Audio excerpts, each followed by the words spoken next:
I'm Tim Bolton, Head of Programmes here at Dartington, and on behalf of everyone at Schumacher College and Dartington, I would like to welcome you to this, our second online Joy of Six Schumacher College Earth Talk.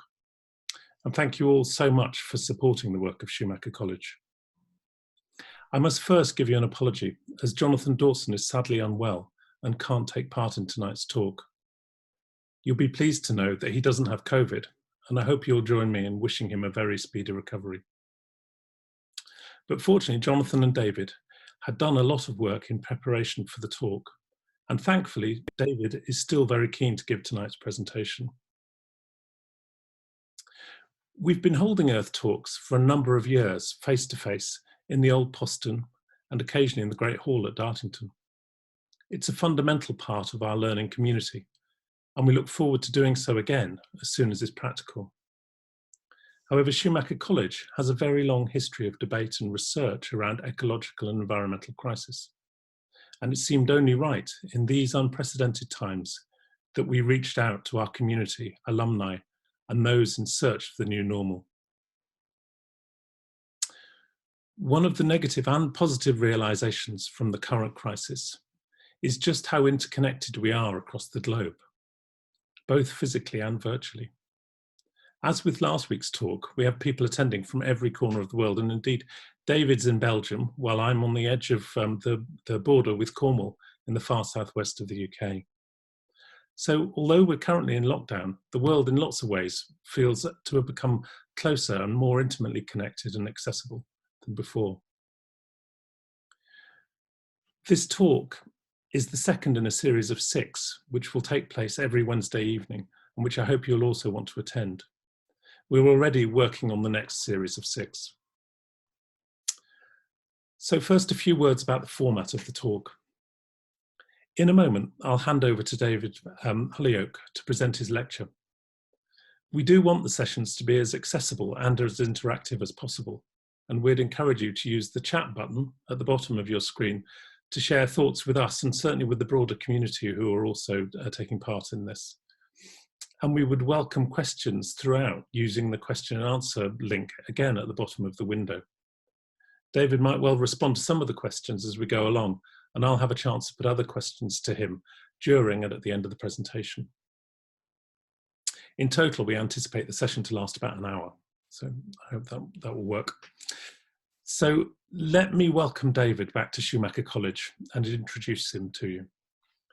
David is a composer of new classical music and an environmental campaigner. He founded Swarm Dynamics, a new UK charity bringing together artists with experts, and he set up the Brighton-based System Change Hive in 2019. This pilot project explores the elaboration and communication of zero carbon and post-capitalist futures through harnessing the arts. David is a former advocate and climate legal advisor for NGOs such as Client Earth. He is represented as an associate artist of the Australian Music Centre and is passionate about uniting the arts with systemic change. So welcome, David, and over to you for your talk.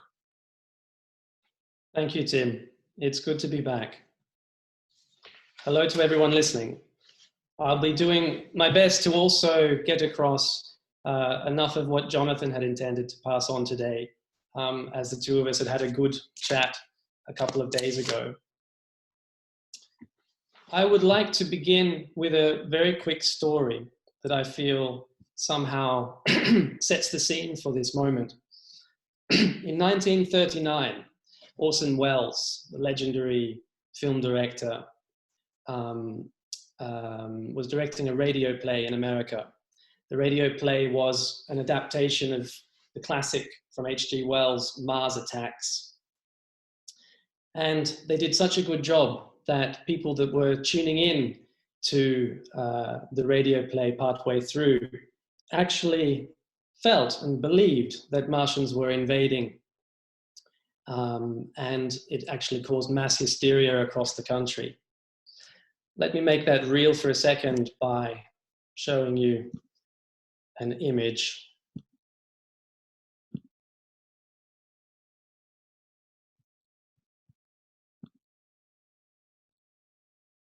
That's a couple of the headlines. So why am I showing you this? For me, this is an excellent example of the power and danger of the right or wrong story introduced at moments of collective anxiety in the population. So the story, as it's often explained, is the fact that people believed the seemingly impossible, that Martians may be invading America at this moment, was largely because of what was going on in the world at the time and the collective disruption. So Hitler was advancing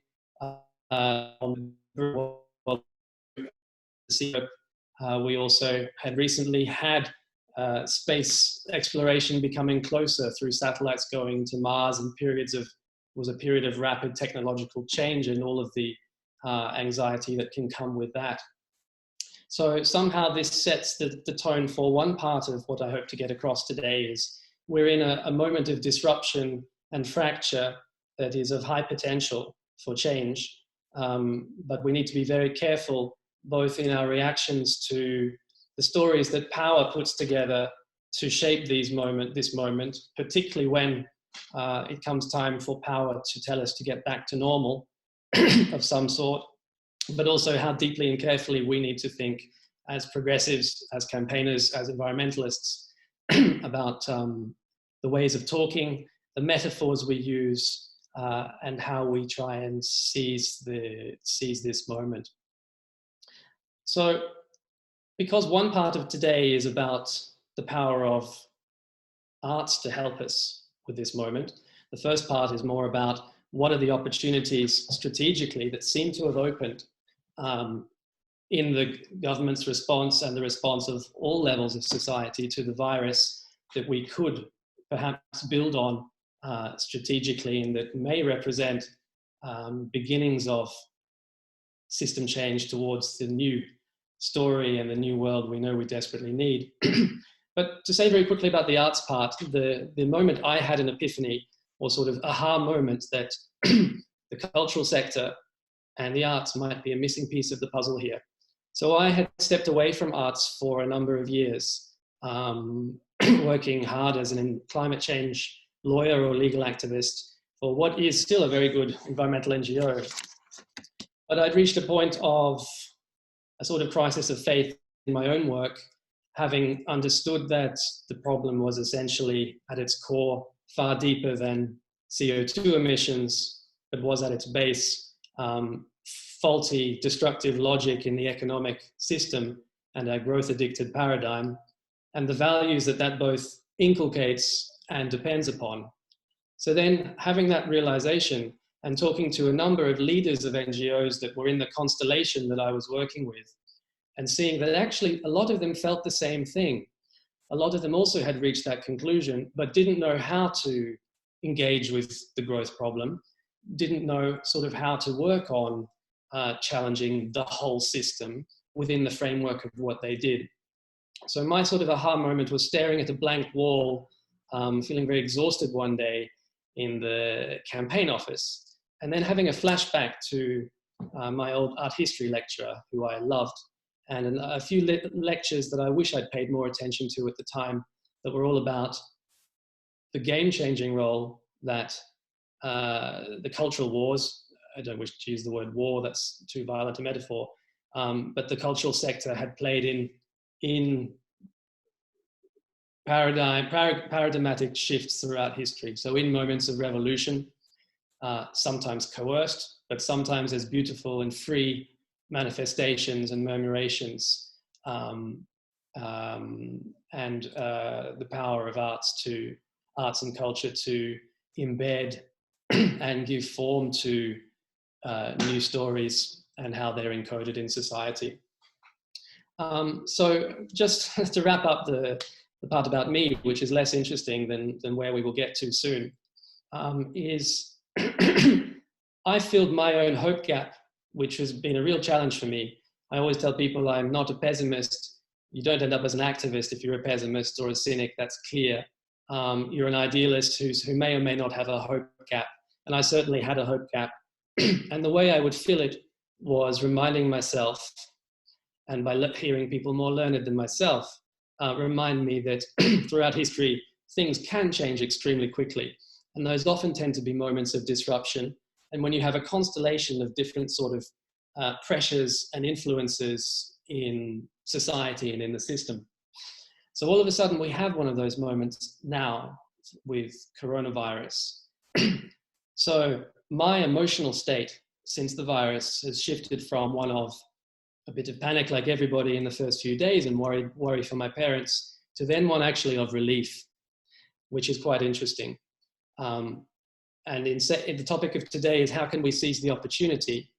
So I want to say that obviously also buffering in a myriad of different ways, and that while we see the opportunity and we must act, we're also aware that this came on top of a baseline level of anxiety for people in our societies that was already very high because of the system in many ways, and also because of a rising consciousness of the existential threats that we're in, regardless of people's political orientation on things like climate change. There's an unconscious, I believe, awareness that we're heading rapidly and dangerously in the wrong direction. So relief is where I've got to with this in the last couple of weeks personally. So how can we avoid fully going back to normal? I know is what all of you listening want to tease out together. I'll provide some insights, some thoughts for about 30, 40 minutes, and then I'm looking forward to hearing your thoughts as well and learning from all of you. Just to get going, I thought this was nice. This is on the left, the Chinese character for crisis. It's a sort of Boolean one comprising two concepts: a time of danger and a time of opportunity. So we're living in a moment that where something called the Overton window, named after a guy called Joseph Overton, is shifting.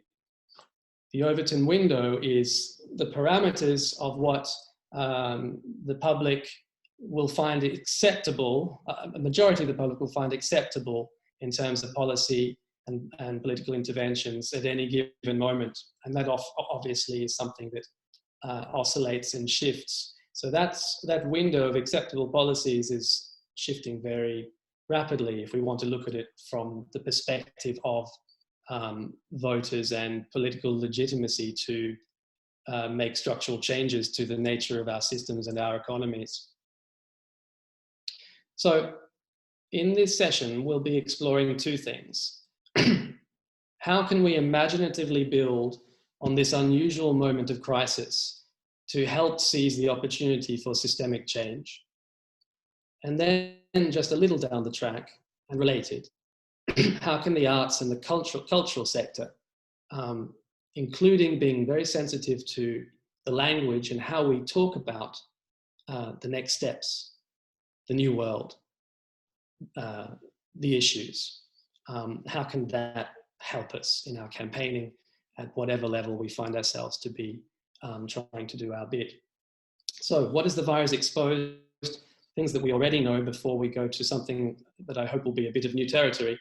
It's shown us above all that the rules of the game can be suspended overnight where there is political will to do so and where power deems it necessary to act for the greater well-being. That already counts for a lot in a situation where we have only one reigning ideology, that of neoliberal for the last, 30, 40 years or so, or maybe slightly less. That already counts for a lot, especially when we're thinking about what might come next in terms of climate emergency as a frame that had begun to get more traction and awareness significantly over the last maybe 2 years. Secondly, it's exposed that the system was fragile. People have a living memory of 2008 crisis. So the notion that we've reached the end of history, Francis Fukuyama, or that growth will save us all, has been exposed to be not true. And actually we live in much more messy, non-linear, unruly systems, and progress is not one-way line sitting nicely under that growth curve that some people would have us believe. It's also exposed everything that was wrong, unequal, and broken in the system, because obviously to be quarantined in the penthouse suite in the top floor of the best part of town, or to be a millionaire floating in your yacht in quarantine in the Mediterranean at the moment is not the same as to be one family in one room where one or both parents might have no income at the moment or have fallen through the cracks. And lastly, but I think really importantly, is the virus has somehow revealed the denialism in all of us and in all of society. And I want to include us as environmentalists in there, not to be critical of anyone and not to have a jab at anyone at all, but I think it's humbling and very important. One way I believe this is true is linking with what I said before. I feel that NGOs who were working within the green growth paradigm or who were working hard on emissions, which needs to be done, and other environmental problems, but without linking that to a systemic challenge to the logic of our economic systems, without thinking or working on system change, merely giving it lip service in PR and our websites. I believe that the fact that this will be the first year since 2008 when global emissions will be down, the last time being the economic crisis of 2008, will have been a bit of a wake-up call to people that we absolutely need to take the bull by the horns there. That's not to say that recessions and depression is necessarily good for climate change. It will mean a dip in emissions for a while, but a big risk of lock-in to dirty infrastructure and a lack of investment unless the political strategies are there to manage that contraction and to make sure that we're doing what we need to do there. So our political and personal realities are all shaped by language, by metaphor, by symbols, including visual ones around us, and also by strata of myth. So before I very quickly come to tease out what are some of the specific possibilities and movement in policy and politics that we can perhaps build upon and seize, please let me step back in time just for 3 or 4 minutes to set the scene, because I think we'll travel further in our imagination later and in our time together in the Q&A, if I do so. And this was a point that Jonathan also wanted to share. So our current framework of Western civilization and capitalism rests upon a number of foundational myths. One is the Age of Enlightenment, a couple of 100 years ago, that then led up to the Industrial Revolution. So that's based on scientific advances from Galileo and Newton that gave us a deterministic sense of not just the universe, but of ourselves, gave us a view of humans as being rational entities who therefore should be given freedoms, which was one good part, but therefore may also need to be held responsible for whatever they do and however far they get in the ladder of society. An idea of humans as rational actors and as progress as a linear thing that was very much coupled with science and with technology.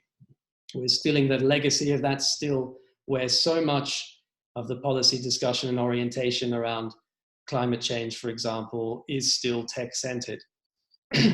Not denying that that will be part of the solution, of course. The other one is Victorian social Darwinism. So inspired by Darwinism, or corrupted, or a corruption of it in some ways, that gave us the notion of survival of the fittest as being a natural order of beings and life on Earth, and that capitalism also rests upon very clearly the notion that the strong survive and then deserve what they get. all ideologies seek to present themselves as non-negotiable and natural, right? So this was very helpful for that strain of thought that we're still resting on today. And then there's even older strata of myth. I'll show you quickly. This is Prometheus, who stole fire and gave it to humans. Fire was symbolic of technology, rationality, and civilization as a whole. Zeus said we would never really master it or control it. So we have these almost self-fulfilling prophecies within our culture, which we need to be aware of and displace when we come to talk about the new story. One more, Frankenstein, which set the tone for all of science fiction, which is proportionately dystopian about the future and our relationship with technology. I chose this one simply because here you see the torch of fire, again, which may be a coincidence, but I see there the torch of enlightenment, of civilization and rationality coming back to stop the monster. So, moving on, having understood that's also what we're trying to and what we need to shift when we come to see how can we speak about system change after coronavirus. Let's turn to a few specifics. I think it can be helpful to project ourselves into the near future. And let's imagine for a moment that all or a lot of our demands have been met and we have seen a rapid paradigm shift. Let's be historians of the near future just for a moment. I invite you to suspend your disbelief a little bit as we think about some of the openings in policy and discourse that have been appearing, so that we can backcast a little bit to see how we might build on these things. And there'll be more questions than answers for you here, but nonetheless. So the question really is, how can we as environmentalists or campaigners, how can we use these openings and recognize the symbolic power of these changes since the virus to help push systemic change? So one of the first things that's come up is discussion around universal basic income, which you will have heard about. I had a discussion with a climate change campaigner a couple of weeks ago, and they asked me, well, how is that going to help with climate change and emissions? And I tried to get across my view that system change means systems thinking means having your eye on the game, not just the ball. The game is the system, the ball is emissions. I think more and more it's become clear to me in my work that we cannot deal with deep decarbonization without also tackling inequality. Certainly not whilst keeping some semblance of democracy.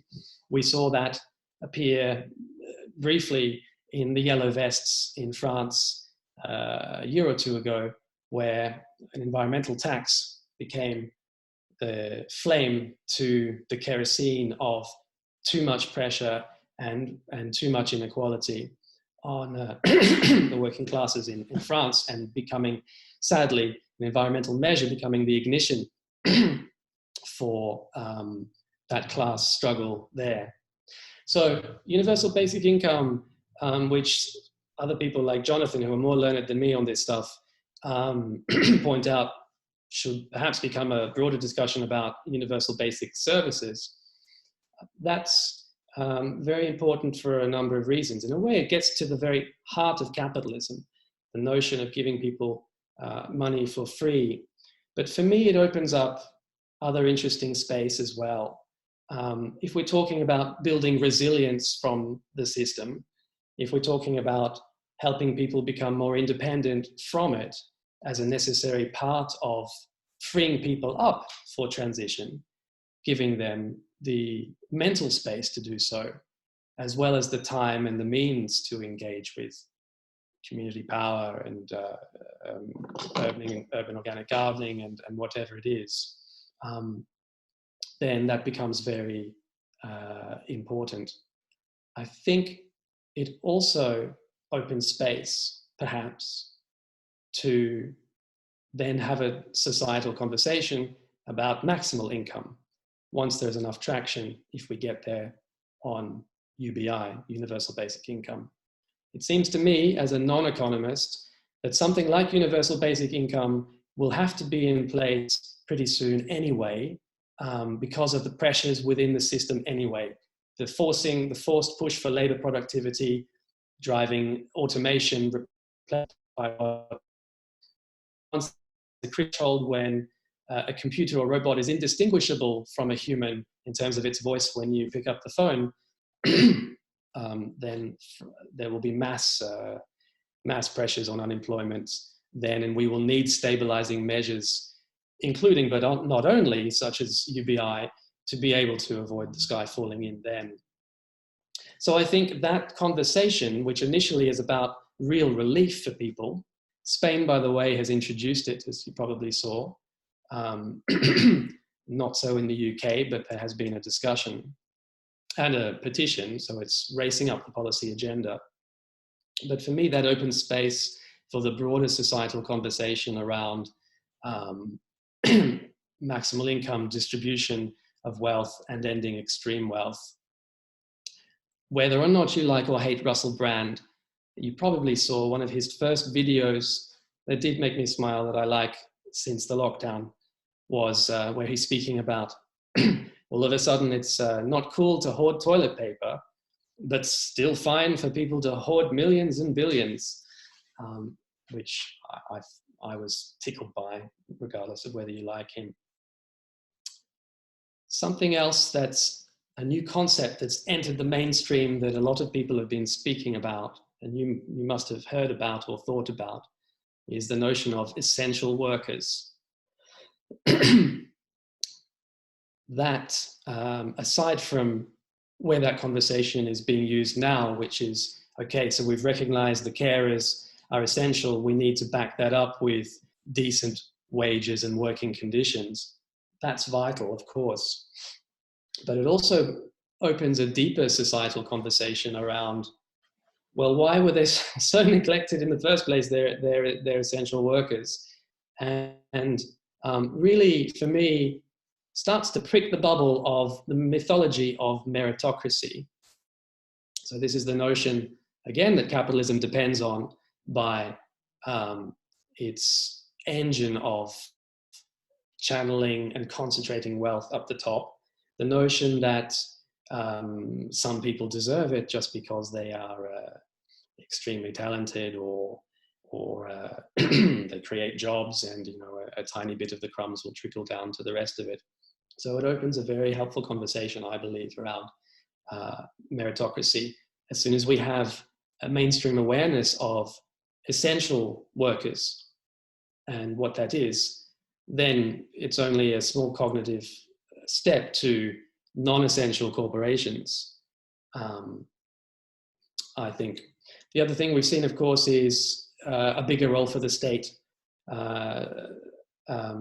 In Spain, we've had nationalizations of the private health sector, recognizing the huge immorality of beds being empty in private healthcare, just waiting for really rich people to get sick and fill them. And across the globe, governments either giving orders to or simply nationalizing corporations to produce essential stuff and to do what needs to be done. This should resonate with discussions around the new Green Deal and the plans that I believe of Labour in the UK, unless I'm mistaken, that included plans to nationalise the 6 big energy firms as part of climate transition. We've also seen homeless people taken off the streets. Why couldn't we have done that before? It's as if the presence of death in our society and the great leveler that is, even though that not everyone is being hurt by the virus, by the lockdown in the same way, the great leveler of death, somehow awakening our dormant reality. And as Rebecca Solnit says, helping us remember who we really are, perhaps. We've also seen a lot of environmental measures that are promising. Some of them at the moment are couched in the narrative of exceptionalism, where governments say we will do this during the lockdown, but not longer. And some are here to stay. For example, here in Brussels, where I've been locked down, we have thousands more miles of bike lanes. Other cities have been saying that, noticing the beautifully clear air and saying we keep after this is over. So we've been seeing measures that do not make economic sense, that are somehow revealing our dormant humanity, and we've all been moved by that, I feel. That's important because somehow capitalism depends on a low view of human character to work, and it perpetuates that. The system we're in not only alienates us from nature, we know that very well, but it also alienates us from ourselves. It does not want us to be generous. It does not want us to be collaborative or compassionate. And a line that leapt off the page for me the other day in my own reading was that capitalism is a rationalization of pain. And that really struck me. So of course, capitalism has good bits. It's sometimes described as a monstrously exploitative, destructive, extractive system that also has some really, really good bits. But that's one of the bad things. A couple more things so that I can invite you all to imagine how could we build on these reorientations in values and in policy. The phrase, take what you need, when you're at the shops, buy only what you need, seems to me to be very important and chimes with the parsimony, the idea of simplicity and treading more lightly upon the earth. That is key to the degrowth movement, and we all know as environmentalists is vital. I'm going to come out here.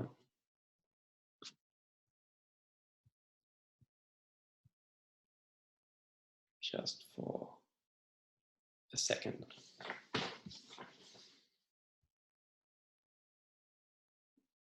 Okay, so what I'm sort of getting at here is a question for all of you at the end that I don't fully know the answer to. Are these shifts, are these somehow, if we imagine they will continue and that we can build on them, are they somehow amounting up to some of the key pillars for system change in themselves? That's a question that I would love to tease out in the Q&A a little bit down the track. Just to skip back to the slides, I'm trying to do my bit to make Zoomland a more vibrant place, and so that I can be a bit more spontaneous. So the slides I do have are pretty ones without text, except for a couple, and you don't need to read those texts. I'm going to spin you through them very quickly before we approach the second half of the session. So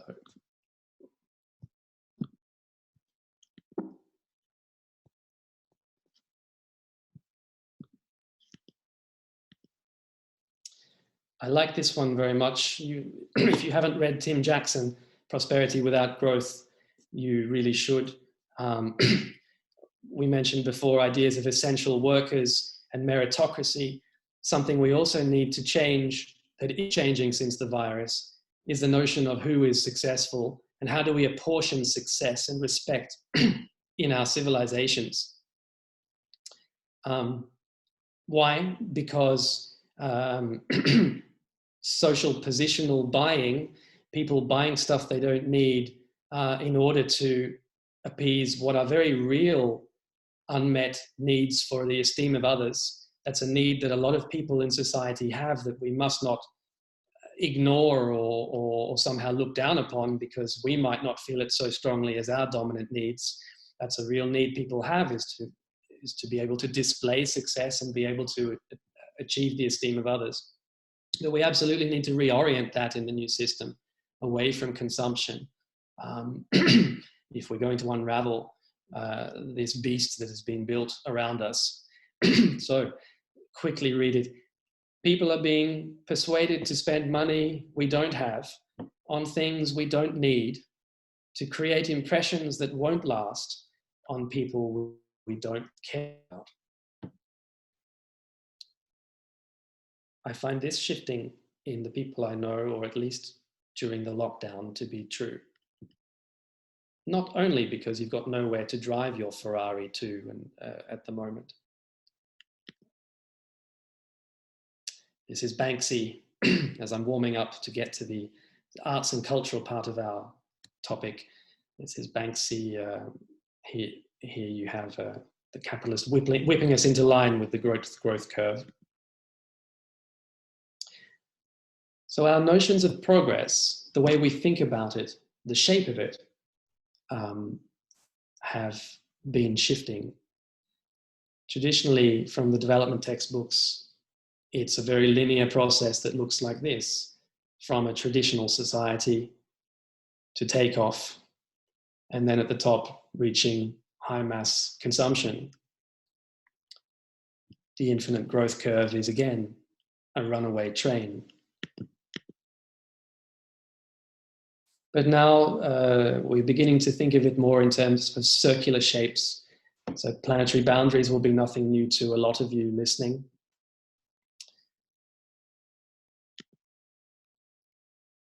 And here the work of Kate Raworth, Donut Economics, another circular form that is very helpful and is getting a lot of traction at the moment as a way to help people understand how we need to change the logic and change the goal of our economies. And the space we want to be in is the sweet spot in the light green between the social foundation of what we need from income, education, participation, jobs, access to energy. David, can I ask something just quickly? Sorry. A number of people in the chat are saying they can't see the slides. Is it possible to unshare your slides a moment and then share them again, just in case that frees it up? Sure. So you want me to stop share? Yeah, stop sharing and then share again, just to see if that frees it up. Sorry, there's a long chat of them.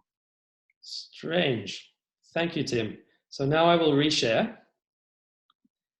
And please tell me if you see anything. Yes, everybody seems to be saying they can see them. Great. Yes? Okay. Shall I skip up a little bit to where we were? Yeah. No, that's great.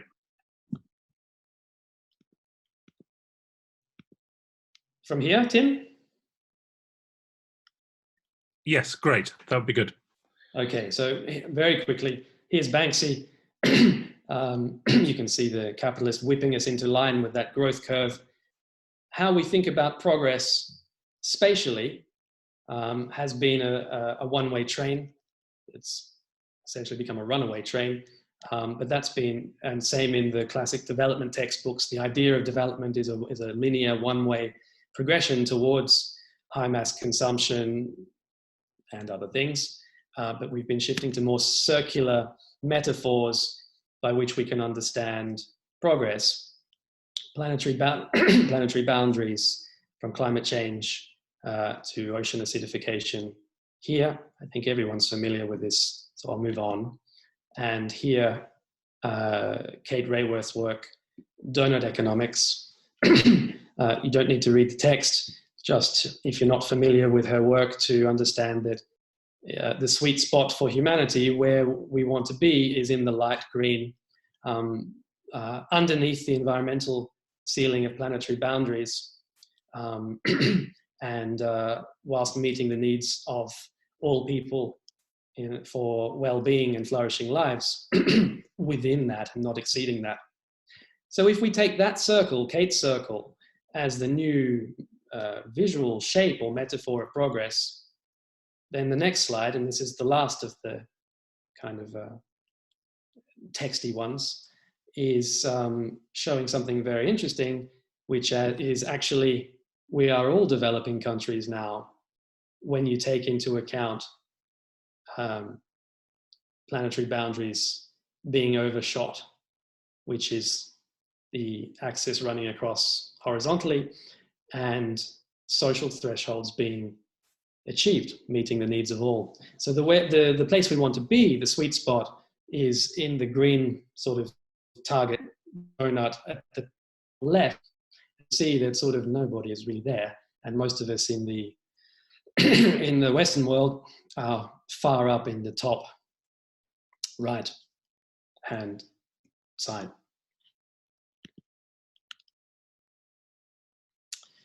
Tim, I know I'm having a wonderful conversation with self here. I hope that my sound has been fine. Is there anything you want to pick up, or is there anything that wasn't clear there before I move on to talk about the power of art in all of this a little bit? No, I think it's very clear. I think it's coming across well. Some people are still saying that they can't see the slides, and I'm not quite sure why that is. I've got two screens running here, and I can definitely see them on both the screens. So I think people might need to come out and rejoin if they're having problems. But otherwise, I think the narrative's very, very clear, and some really interesting questions emerging about how do we prevent power from going straight back to business as usual, and how does art and the creative sector help in that? So I think hopefully we'll be able to explore these in some detail shortly. Okay. Should we? I mean, I can riff off that briefly, but Tim, would it be helpful if you shared the slides, or shall we just keep going? I think we should keep going, but if people could keep us posted in the chat. Lots of people are saying they can see them, and there are a handful of people who are saying that they can't. So I think we probably need to keep going. Okay, so I'll try and answer that question. Was the question, how can we prevent power from going back to normal, Tim? Yeah, that's exactly it. Just how do we get back, not go back to business as usual? So a number of things occurred to me, and this is me thinking in my campaign hat, but obviously I don't know, nobody knows. One thing seems to me that we should think very carefully around the language that we use after the virus. So when government talks about recovery, I woke up yesterday thinking we as progressives and those working on system change potentially should not be talking about recovery at all. Why? Not for hard-hearted reasons, but because an important principle in communications is you must not repeat the frame of your opponent, because you're in a weaker position straight away. So I felt this when, as a campaigner, I sometimes had to work within the greening growth paradigm, when I had to be lobbying and saying, yes, but this will actually stimulate jobs and be good for us. Very important to set our own frame, and we do not have to pick up the same language as the government, the language that puts us back in the same metaphor, the same mental track of going back to the old system. So that's one thing. Perhaps we don't talk about recovery. In America, there's discussion around framing everything around the 3 R's that were the basis of the New Deal after the Great Depression in America, when the government got things going. And I think those 3 R's were relief, recovery, and reform. So we certainly need relief from people that are immediately on the breadline, falling through the cracks. But recovery, what if we stop talking about recovery and start talking straight away about redesign or reboot, or something that does not imply taking us back to normal? The other thing is, if we're heading into a recession, which we are, perhaps we don't repeat the word recession either, because actually there are certain sectors of the economy that we want to shrink. A recession means getting smaller, right? A contraction.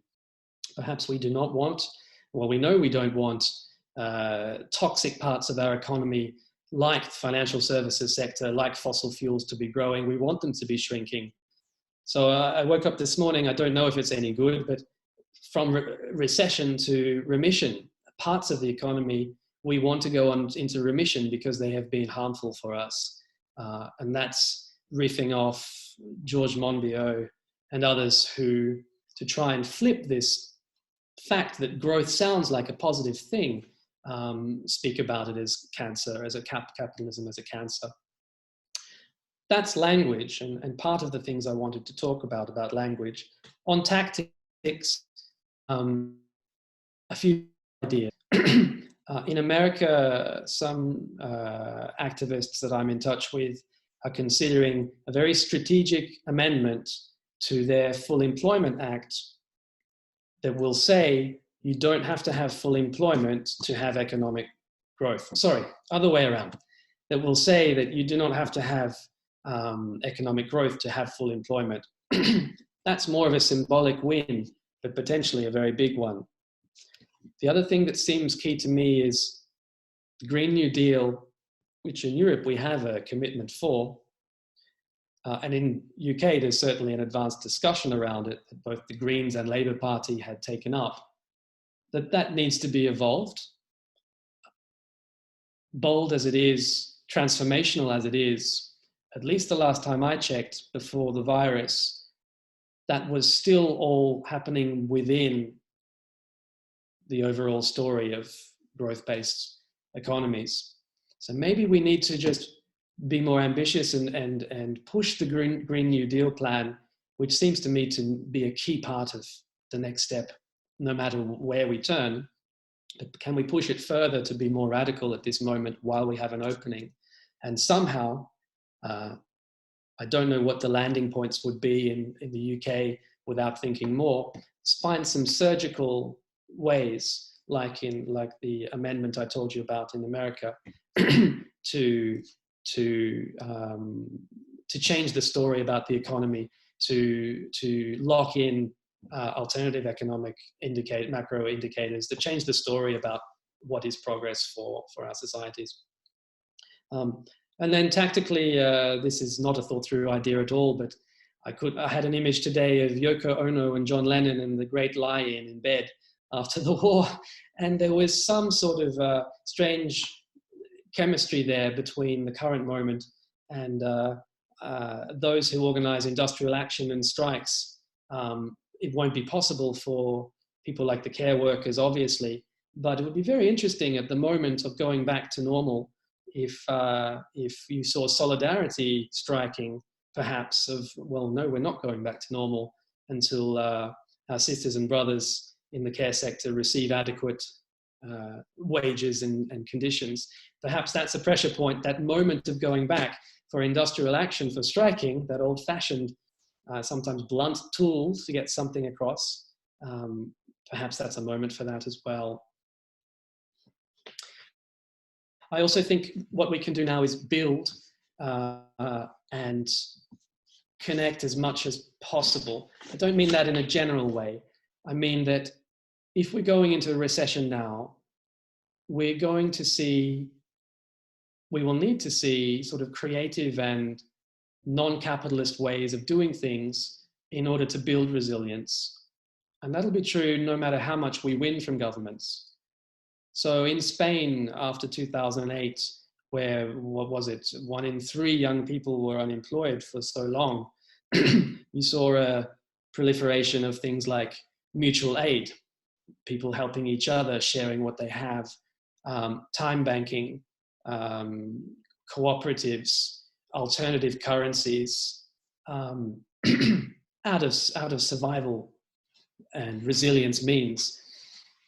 So that all goes towards building alternative systems to the extent that we can to be resilient. whilst that is only small bubbles, capitalism won't care because it can continue to operate with enough full soldiers without us, but is part of demonstrating and part of building transition as well. So I invite the audience to keep thinking, what can we do further between now and when we get to Q&A. I might move on to arts quickly now, Tim. Is that okay? And how are we for time? Because I can't actually see a clock while I'm in this mode. Yes, please, David. We have just about 10 minutes left, so that would be good. And then we've got some time for questions at the end. Okay, less than I thought.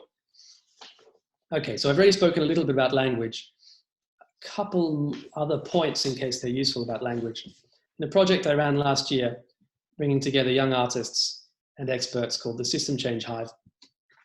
One of the things a couple of us noticed was this personification of the economy, almost as God that needs to be put on, that needs to have health checks and put on recovery. That's another reason why we need to be wary of economicism in the language that we use. Art can be helpful to us in many ways. One of the ways it's often when art is at its most profound is when it reveals something that is hidden. And we get that sort of moment, or sometimes the hairs on the back of our necks stand up. What I'm showing you now, for those of you who can see it, it's not that sort of moment, but this graffiti appeared almost a day or two after the virus struck in the US, and it kind of captures a lot of the sense of fragility and hopelessness. I love it. You know, they're there in the war pose that government is telling them to be in, but armed with a feather duster and, you know, a vacuum cleaner against seemingly completely unprepared for the enemy. Art throughout history, aside from often helping with big movements, which I'll get to in a second, has developed techniques to help us see the invisible, or to just continue to do what coronavirus has done, which is help us see things freshly, deconstruct our artificial realities, and help us see with beginner's mind, for those of you that meditate, if that metaphor works for you. This was the secret symbol of the surrealists, the false eye, that they use in a lot of their paintings. Now you will always see it, since I pointed it out. Sometimes it's crying glass tears, but this one here by Magritte is just reminding us how we do not see objectively and how our inscape is affected by outscape so massively. Artists have often been inspired by other cultures and by radical stories that disrupt our own system. This is the Potlatch Ceremony in British Columbia, where indigenous people there operated, and to some extent do still, on completely different economic principles to our own, on gifting economics, where an object tends to have a sort of circular life past where it's needed here, and then will flow back again, a different kind of circularity. And the Potlatch Ceremony, which is this, is the most successful people in these societies are those that give the most away. We've been seeing corporations, some, act in very uncapitalist ways by opening up things for free, IP, donating things. Can we imagine a world where the most successful people are those that give the most away? Us being generous, us gifting, us building gifting economics within our own communities and networks is a powerful act of, a symbolic act of resistance at the moment. The other thing art can do very beautifully is capture a moment, capture the unfolding stories so that history remembers them, and so they lodge more deeply within us. This is not a good photo. It looks like a photo that your grandmother who just got an iPhone would take, but it's a great story. The workers occupied a McDonald's, broke in and took it over in Marseille and turned it into a food bank against the wishes of McDonald's. A wonderful repurposing and reimagining that's very pertinent to this moment. But if it had been captured artistically, or a more poignant or human moment in that food bank situation, then it could have seized the consciousness of the nation and perhaps become replicated in other McDonald's or in other settings. So this here, a more artful image that took the world, took the imagination of the world during the Sarajevo bombings, when this cellist was playing there every day at the same hour while the bombs were still falling in the city. So art has the ability to lodge deeper within us, deeper within the collective unconscious. So artists, but all of us, to be on the lookout for the symbolic stories during coronavirus that actually we can pick up as weak signals that represent the new systems that we need, that are symbolic of those values. And so that they can have their own contagion, so that they can, those behaviors can spread around society. Something Jonathan and I are both passionate about is the science and theorizing about how do values actually shift and how do behaviors shift around society. These will be familiar. Because I'm running out of time, where are the great cultural movements of today challenging the protest for climate? Yes, there has been more climate art. Some of it is very helpful. Some of it maybe isn't, according to communications experts. But if we zoom out, we're not in a moment of great creative blooming, certainly not in terms of protest art or movement building. The 60s was such a time. Bob Dylan, the psychedelic movement, Nina Simone. What happened? I think it's partly because of the shutdown of the thought space. After the 60s, utopian movement achieved a lot, certainly in terms of equal rights. Not that that job is done, but didn't achieve its full utopian dreams. And then the takeover of the imagination by late capitalism, leaving no space for anything else. So the question then is, and that's nearly an endpoint if I'm running out of time, Tim, is if I say to you, and it's true, that every revolution, certainly every oppressive regime that we don't want to replicate, has recognized the power of the arts, sometimes so much as to constrain it brutally. Why then have we not yet inspired a great movement for transition? Even though there's a lot of great work with creatives, nothing to add up to this is the Chicano movement, a powerful mural movement representing the struggle for equal rights for Mexican Americans, or nothing to add up to the protest music of the 60s and the civil rights movement there. I don't know the answers. I know it's extremely important. I think we can be working better with the cultural sector and more systematically. But I tend to think the answer might be this. My feeling is the intellectual thrust around system change. A big part of it seems to be exactly with alternative economists, people in the space that Jonathan and Kate Rayworth are working in the degrowth movement, but it's disconnected from the cultural sector. I'm trying in my little work to bring those two things together. I feel that that join up is a key part of it. And when artists feel that they've been exposed to not just inspirational ideas, but to something that could actually work, that could actually add up to an alternative working system with care at its heart, that is working in harmony with nature, in some symbiosis with nature, then they will catch up and embrace that. And perhaps it will be the seeds of the great next art movement that we need. We had a range of art movements: surrealism, Dada, modernism, expressionism. We've had nothing for a while.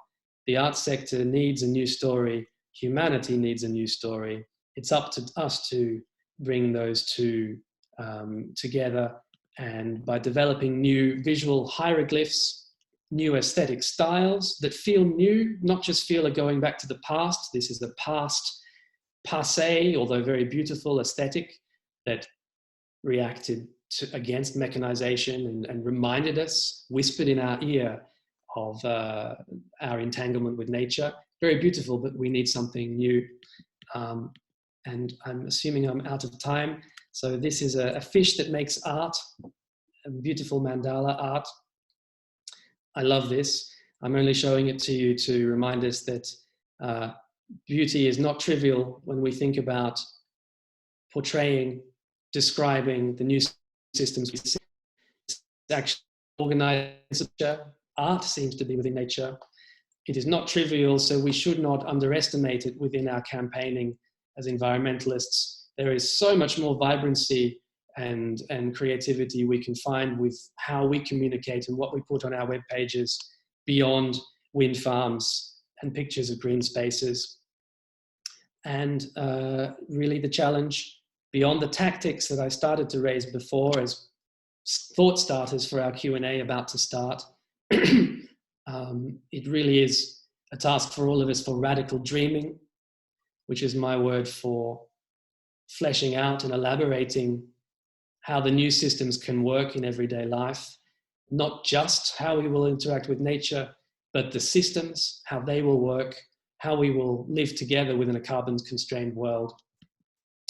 And I will end with a beautiful quote about the virus that I liked enough to write down, if I can find it, by a guy called Neil Gorenflo. If we are in such a momentous time, we shouldn't rush to sum up the pandemic and just move on. If the virus is such a rare opportunity for systems change, we should not scramble too hastily to instrumentalize it, even if it's for the common good. If we rush, our response risks being shallow. If we don't first take it all in, let it soften us, and proceed with presence, not only raw eagerness to just get on with things. I say, let it pour over us. Don't fight the overwhelm. Let it open our hearts. Whatever world we make together in the aftermath will only benefit from our increased compassion. Any portal to a better future must be paved with footstones of care. What care we give each other right now may shape our future more than anything else. I thought that's a nice way to moderate my call to action. And I suppose it's back to you, Tim. Thank you. Thanks very much. Is it possible to stop sharing the slides a moment, and hopefully we will come back to normal? One of the questions that's being asked in the chat is, who is that quote from? A guy called Neil Gorenflo, and I have to confess that I don't know much about him because it was sort of passed to me amongst some other inspiration, but I can find out. Thank you. Thanks so much for the talk. There are a number of kind of questions building up, and I think if anyone's got some very specific questions, it would be really interesting to see them now. And we probably don't have very long. We're past 9 o'clock, but maybe 5 minutes to work through some things. But I'm really interested in the notion that arts have a specific role here. And you seem to be suggesting that there are very few examples at the moment where artists are stepping into this space and creating something.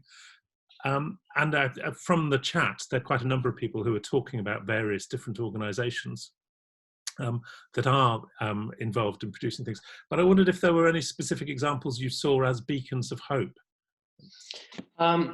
Well, there's a lot of wonderful, impactful creative work. certainly on climate change, and on specific kind of sectoral environmental issues. A lot of great collaborations with science as well. You know, organizations like Invisible Dust, Julie's Bicycle, and so on in the UK. My point wasn't that there aren't artists getting involved, there are. My point is actually that in the broader system change work, engaging with solutions, helping set fire to, by that I mean spread, I don't mean destroy, helping set fire to the new ideas about new systems within degrowth, within donut economics, that are increasingly powerful, and we know what we need. They're not helping demystify those. So at the moment, anything that's, system change is so complex, anything with the word economics in it risks falling into a cognitive black hole. So we all sort of switch off because we haven't studied economics, those of us who are not involved. We need artists to help bridge this, not as just translators, because artists are people that think differently, as well. My point is we don't have enough collective action from artists engaging with the new systems we need at that level. Our organization is trying in a very small way, but we're new and not much funding to try and do that. And that's my call to arms for artists, if that makes sense. Yeah, absolutely. And to engage with your project at Swarm Dynamics and look at the brief that you've set there. Oh, so that's actually for everyone. So to continue this creative conversation about what can we do, how can we seize the moment, we have a little brief and call for online content and discussion at the moment, running till the end of the month. You don't have to be an artist. You can submit a 1 paragraph of reflective thought about what do you not want to see coming back. You know, that's a question the French thinker Bruno Latour is asking. What do you not want to see coming back? You can submit photos from beautiful things you've seen from your balcony, or a page of text about whatever. So would encourage people to, as one place to get an online creative conversation involving artists and everybody about how to seize this moment and what are your radical visions for the normal you want to return to is absolutely what we want to harvest from everybody. And then as much as we can with our reach that is not huge, share that with campaigners and with artists and with everybody. Yeah, great, thank you. Joy asked the question about our relationship with change has altered during lockdown.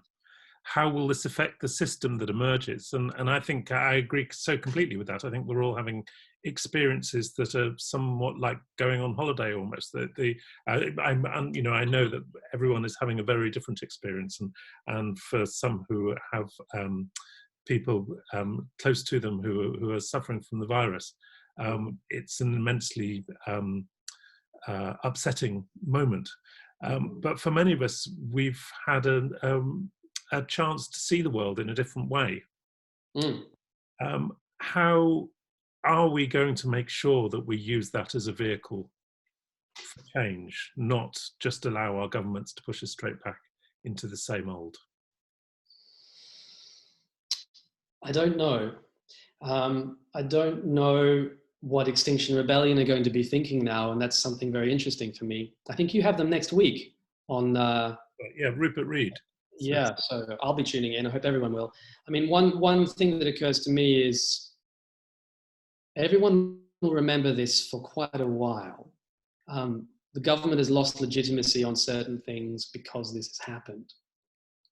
And on the one hand, people won't want to hear about emergency for a while. So Extinction Rebellion we may see them not changing their goals, but maybe changing a little bit how they speak or not.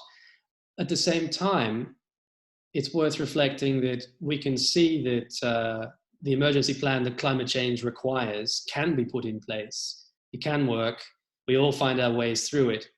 And actually, let's get real about it. I mean, the sort of emergency response from governments that we want on climate would be a lot easier to deal with than the current lockdown.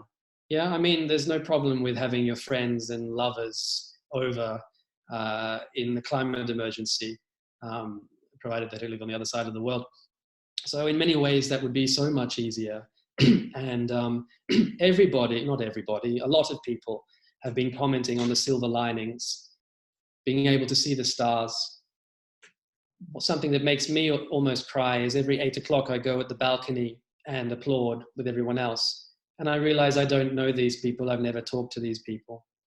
A lot of people are having that experience, and it's very moving and also sort of disillusioning that, you know, we've wasted so much in our lives until now, and we could, there were other ways of being, you know. So I think in terms of the climate emergency, this has shown that it can be done, and that there are new forms of abundance within the emergency framing, not if it's a war one, which is a metaphor that's unhelpful from governments, because that puts us in territory where they could suspend civil liberties. The nasty side of all this is countries like Hungary and this hijack. I have colleagues there, ex-colleagues, to essentially consolidate fascist dictatorial power and suspend civil liberties. So not with a war type emergency, but the kind of climate emergency footing that we're talking about and we need can bring new forms of abundance, non-material abundance, an abundance of time with each other once we've tackled time poverty and freed each other up through things like universal basic income, shorter working weeks, and all the abundance of access to culture, which doesn't have to hurt the planet at all, and so much more. Great, thank you.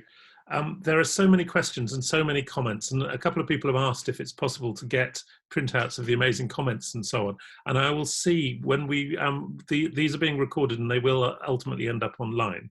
And we will try and see if we can also put some of the comment streams next to them.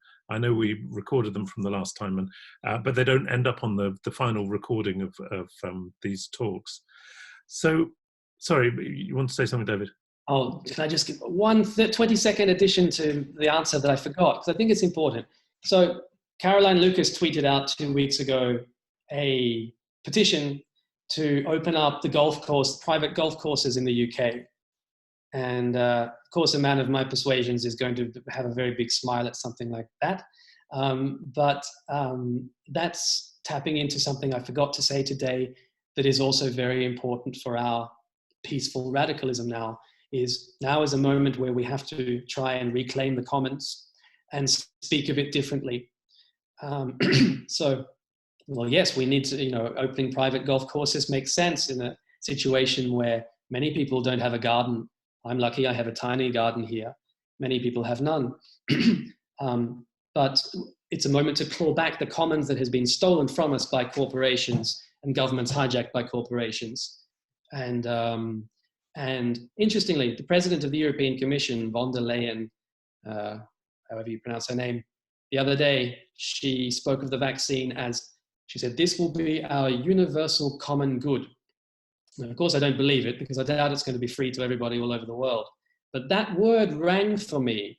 It had vibration. Why? Because I cannot think of any other universal common goods. And how tragic. How could we have let it be that water systems are owned by corporations? How did we ever let that happen? Universal common good, is that another concept we can build on?